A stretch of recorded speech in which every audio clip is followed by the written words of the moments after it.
Why not release all of the footage and create a full point-by-point video narrative to back up the written version?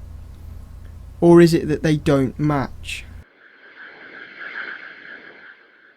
Although CCTV data was released at several points over the last few years, the latest reluctantly in 2009 after a lengthy Freedom of Information battle, we will go through it in chronological order as quoted by the narrative so as not to confuse the public further. The narrative quotes surveillance footage first thing on their alleged journey, and that a light blue Nissan Micra was believed to be carrying Tanweer, Khan and Hussein.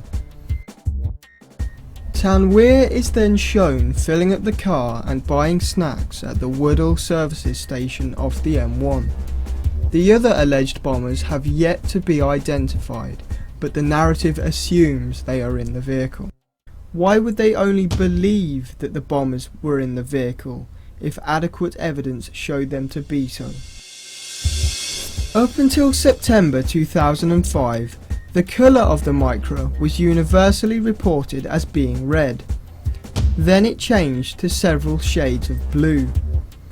One explanation was that there was confusion between the Micra and Jermaine Lindsay's alleged red Fiat Brava.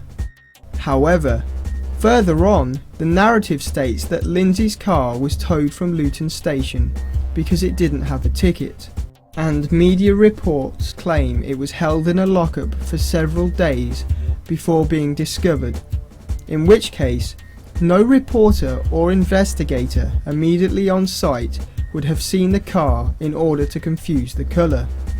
It wasn't there. The only car that was theoretically present was the Micra. So what colour was it?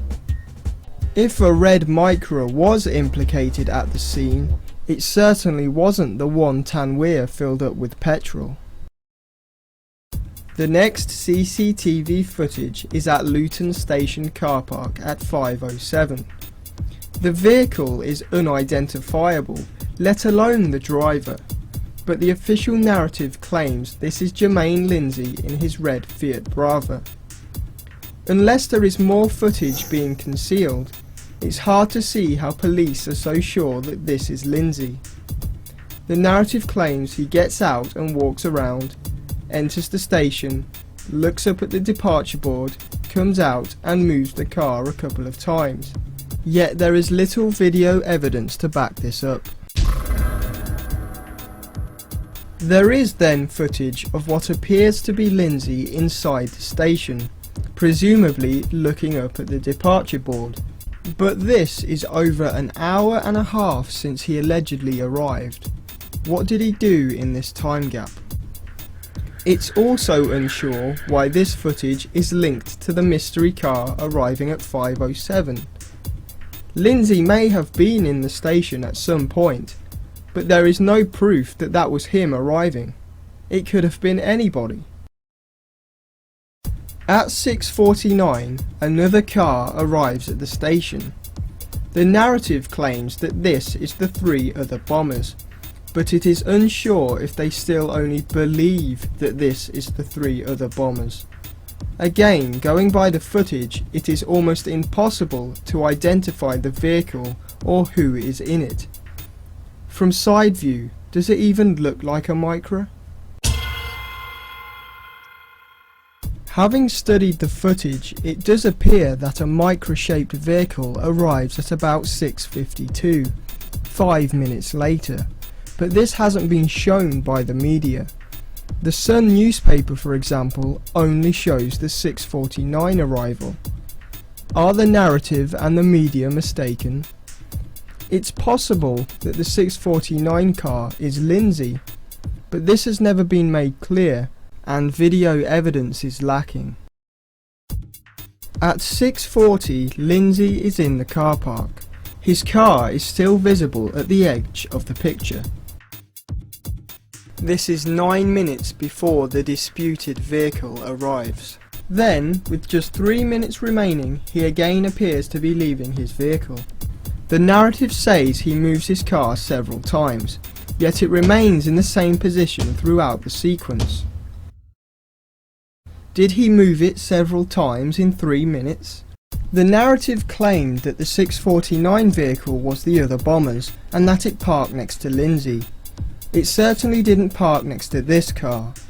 With only 3 minutes remaining, Lindsay walking away from the car and no CCTV evidence, it also seems unlikely that it was Lindsay reparking at 649. If this is then the other bombers, which is more likely, they still don't seem to be parking next to Lindsay. There's no evidence that Lindsay even moved his car at all, or that it's him arriving at 5:07. Really, we can't be sure about much of the car park footage, but then it's not our job to be, it's the government's. The first image that was released to the public allegedly shows the 4 men entering the train station. It has rightfully caused a lot of controversy due to the poor quality and several unexplainable anomalies. To the layman, the only visible person is Hasib Hussein at the front on the left. The rest are clearly blurred, and none of them appear to be walking overtly as a group. Whether it's just pixelation or not, the figure closest to the rail appears to have part of it going through his face and left arm. And the Lindsay figure, who assumably got his rucksack and white bag from the other bombers, appears to have a decapitated leg. Remember Tanweer's white trousers? Where are they? The narrative has no explanation for this.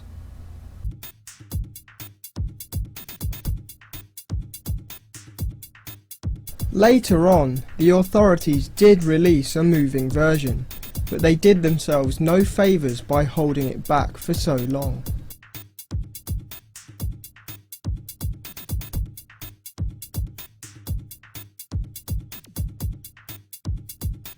There is now also footage of the bombers inside the station and catching the train, but the time is not always clear because of blurring of other citizens, so we only have the government's word for it.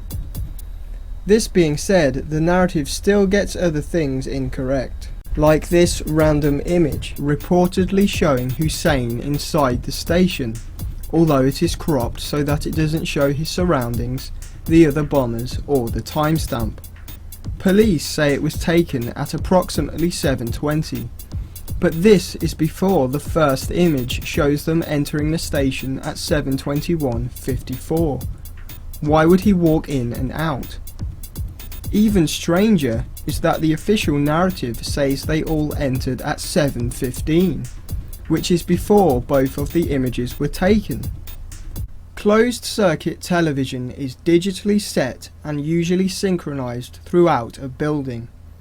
There is no need for the police to work on approximates, which has only caused more confusion. With nobody being held accountable, they seem to have stitched together a loose theory as to what happened that morning. The bombers might have been in this car, and probably turned up at this time. This doesn't mean the authorities are lying about the gist of what happened that day, but going by the available evidence, the official narrative is full of inconsistencies.